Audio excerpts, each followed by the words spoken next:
తిరుమల శ్రీవారి కానుకలకు సంబంధించిన పరకామణి చోరీ కేసు ఊహించని మలుపులు తిరుగుతోంది. జగన్ ప్రభుత్వ హయాంలో ఈ కేసు వ్యవహారం సర్దుబాటుకు గురవుగా చంద్రబాబు ప్రభుత్వం దీన్ని నిగ్గు తేల్చేందుకు సిద్ధమైంది. లోపాయకారి ఒప్పందాలకు సహకరించిన వారు, కేసు మాఫీకి ప్రయత్నించిన వ్యక్తులపై సిట్ దర్యాప్తు వేగవంతం కావడంతో అక్రమార్కుల్లో గుబులు మొదలైంది. ఈ కీలక విచారణకు బయలుదేరిన ముఖ్య అధికారి అనుమానాస్పదంగా మరణించడంతో ఈ వ్యవహారం మరింతగా వేడెక్కింది. గతంలో రాష్ట్రంలో సంచలనం రేపిన పరిటాల రవి, వైఎస్ వివేక హత్య కేసులు మరోసారి తెరపైకొచ్చేలా ప్రస్తుత ఘటన మారింది. ఇంతకీ మృతి చెందిన ఆ వ్యక్తి ఎవరు? ఇది హత్య అని కుటుంబ సభ్యులు ఎందుకు వాదిస్తున్నారు? ఈ కేసులో పోలీసులు ఏ కోణంలో దర్యాప్తు చేస్తున్నారు? అంతిమంగా ఏం జరగబోతోంది అన్న అనుమానాలు, సందేహాలు ప్రజల్లో కలిగేలా మారిన ఆ విషయాలేంటో చూద్దాం.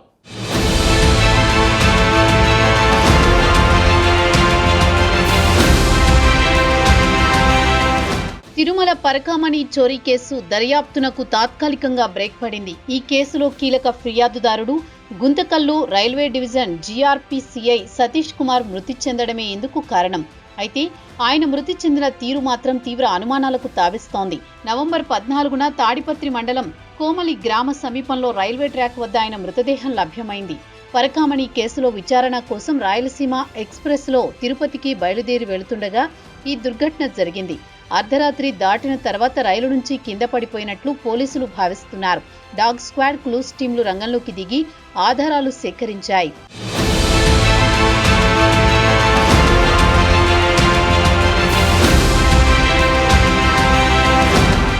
సతీష్ కుమార్ మరణాన్ని తొలుత అనుమానాస్పద మృతిగా భావించిన కుటుంబ సభ్యుల ఫిర్యాదుతో అనంతపురం గుత్తి జీఆర్పీ పోలీసులు దీనిని హత్యగా నిర్ధారిస్తూ కేసు నమోదు చేశారు. రైలు గుంతకల్లు దాటిన తర్వాత కేవలం గంటలో తాడిపత్రికి చేరుకుంటుంది. కేవలం 50 కిలోమీటర్ల దూరంలో ఉన్న ఈ మార్గంలో రిజర్వ్ చేసుకుని A1 భోగిలో ప్రయాణిస్తోన్న సతీష్ అర్ధరాత్రి సమయంలో డోర్ వద్ద ఉండే అవకాశాలు చాలా తక్కువ. దీనికి తోడు రైలు నుంచి కింద పడితే శరీరంపై ఇతర భాగాలకు తీవ్ర గాయాలు కావాలి, కానీ సతీష్ కుమార్ మృతదేహంపై తీవ్ర గాయాలు లేవు. తల అంతర్భాగం మాత్రమే పీసులైనట్లు వైద్యులు గుర్తించారు.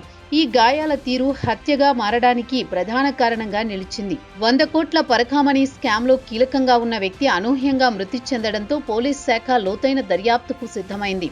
తలపై గట్టిగా బాదినందుని పుర్రె ముక్కలై ఉంటుందన్న కోణంలో విచారణ ప్రారంభించారు.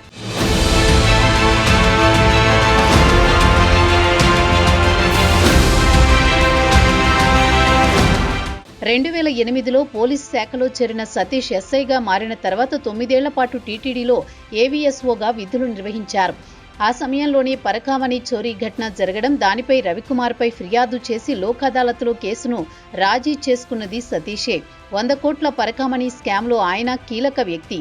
సిఐడి విచారణకు సతీష్ ఇచ్చే వివరాలే అత్యంత కీలకం కానున్న నేపథ్యంలో తిరుపతిలో జరిగే విచారణకు హాజరయ్యేందుకు బయలుదేరి మార్గమధ్యంలో మరణించడం తీవ్ర అనుమానాలకు దారితీస్తోంది.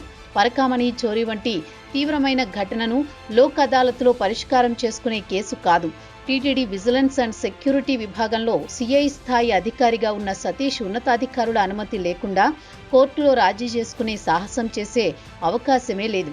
కీలక వ్యక్తుల ఒత్తిళ్ల కారణంగానే తాను కేసును రాజీ చేసుకున్నట్లు సన్నిహితుల దగ్గర వ్యాఖ్యానించడం గమనార్హం.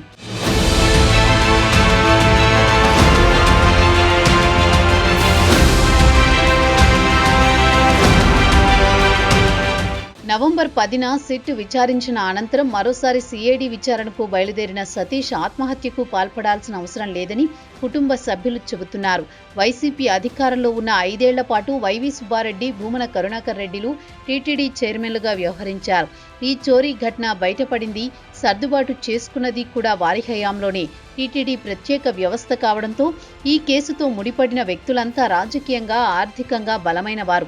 సతీష్ నోరు విప్పి ఒత్తిడి చేసింది ఫలానా వ్యక్తి అని చెబితే వారు ఈ కేసులో నిందితులుగా మారే అవకాశం ఉంది. అటువంటి బలమైన వ్యక్తుల ఒత్తిడిని తట్టుకోలేక ఆయన అఘాయిత్యానికి పాల్పడ్డారా అన్న అనుమానాలు కూడా వ్యక్తమవుతున్నాయి.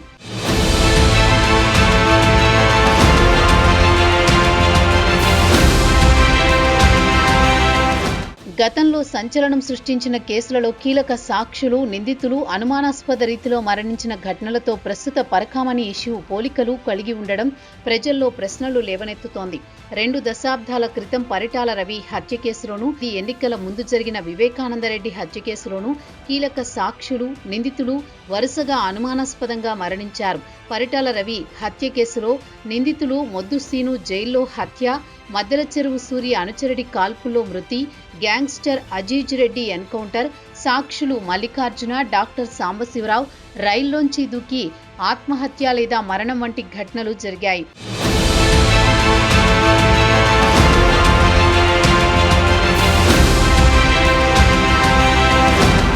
వివేకానందరెడ్డి హత్య కేసులోనూ కీలక సాక్షులు వరుసగా మరణించారు. హత్య జరిగిన రోజు ఇంటి వరండాలో ఉన్న వాచ్మెన్ రంగన్న అనారోగ్యంతో కటికరెడ్డి శ్రీనివాసులు రెడ్డి విషపు గుళికలు మింగి చనిపోయారు. జగన్ కారు డ్రైవర్ లక్ష్మీనారాయణ, ప్రధాన సాక్షి కల్లూరు గంగాధర్ రెడ్డి కూడా అనారోగ్యం కారణంగానే మృతి చెందారు. ఎంపీ అవినాష్ రెడ్డి 10 కోట్లు ఇస్తారని చెప్పారని సీబీఐకి చెప్పిన కొద్ది రోజులకే గంగాధర్ రెడ్డి మరణించడం గమనార్హం. వివేక మృతదేహానికి కట్లు కట్టిన జగన్ మామ గంగిరెడ్డి, డాక్టర్ వైఎస్ అభిషేక్ రెడ్డి కూడా అకస్మాత్తుగా మరణించారు.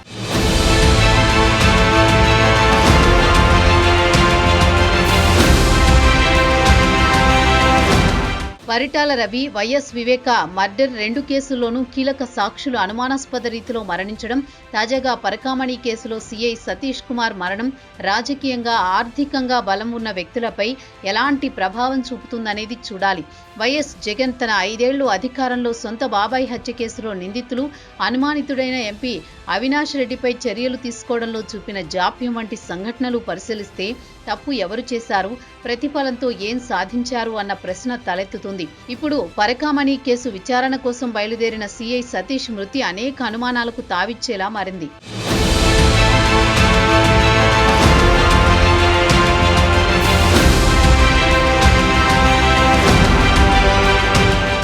సతీష్ కుమార్ మృతి కేసును రాష్ట్ర పోలీస్ వ్యవస్థ సీరియస్గా తీసుకుని బహుళ కోణాల్లో దర్యాప్తుకు సిద్ధమవుతున్నట్టు తెలుస్తోంది. ఇప్పటికే మృతుడి call data records, railway track వద్ద సేకరించిన క్లూస్ ఆధారంగా హత్యకు దారితీసిన పరిస్థితులను ఛేదించేందుకు సిద్ధమయ్యారు. మృతుడు తన సన్నిహితుల వద్ద ఒత్తిడి గురించి లేదా బెదిరింపుల గురించి ఎవరి గురించైనా మాట్లాడారా అన్న కోణంలో పోలీసులు లోతుగా విచారిస్తున్నారు. అయితే ఈ దర్యాప్తు ఒకవైపు సాగుతుండగానే కేసు తీవ్రమైన రాజకీయ కోణాన్ని సంతరించుకుంది. విపక్ష నేతలు సతీష్ మృతిని ముమ్మాటికి హత్య అని, కీలకమైన కేసుల్లో సాక్షులను చంపిన చరిత్ర వైసీపీదే అని ఘాటు వ్యాఖ్యలు చేస్తున్నారు.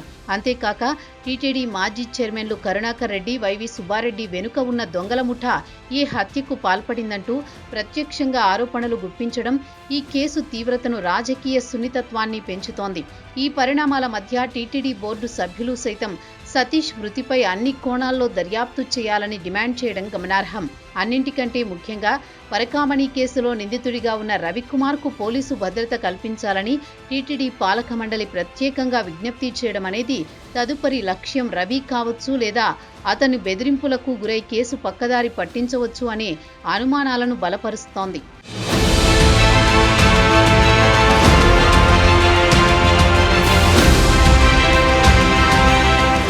సతీష్ కుమార్ మృతి కేసు ఇప్పుడు రాష్ట్రంలో అత్యంత కీలక అంశంగా మారిపోయింది. ఈ పరిస్థితుల్లో ప్రభుత్వం, పోలీసు వ్యవస్థ యొక్క తదుపరి అడుగులు అత్యంత కీలకం. గతంలో కీలక సాక్షుల మరణాల చరిత్ర దృష్ట్యా నేరస్తులు పట్టుకోవడంలో పోలీసులు ఏమాత్రం అలసత్వం చూపినా వ్యవస్థపై నమ్మకం సన్నగిల్లే ప్రమాదం ఉంది. పక్కా ప్రణాళికతో కూడిన హత్యే అనే కోణంలో నిష్పక్షపాతంగా, లోతుగా విచారణ జరపాలి. పరకామణి కేసులో నిందితుడైన రవికుమార్కు పోలీసు భద్రత కల్పించినప్పటికీ అతను బెదిరించి కేసును పక్కదారి పట్టించే ప్రయత్నాలు జరగకుండా ఆయన్ను కీలక సాక్షిగా ఉపయోగించుకుని కుంభకోణం మూలాలు వెలికి తీయాల్సిన సమయం ఇది.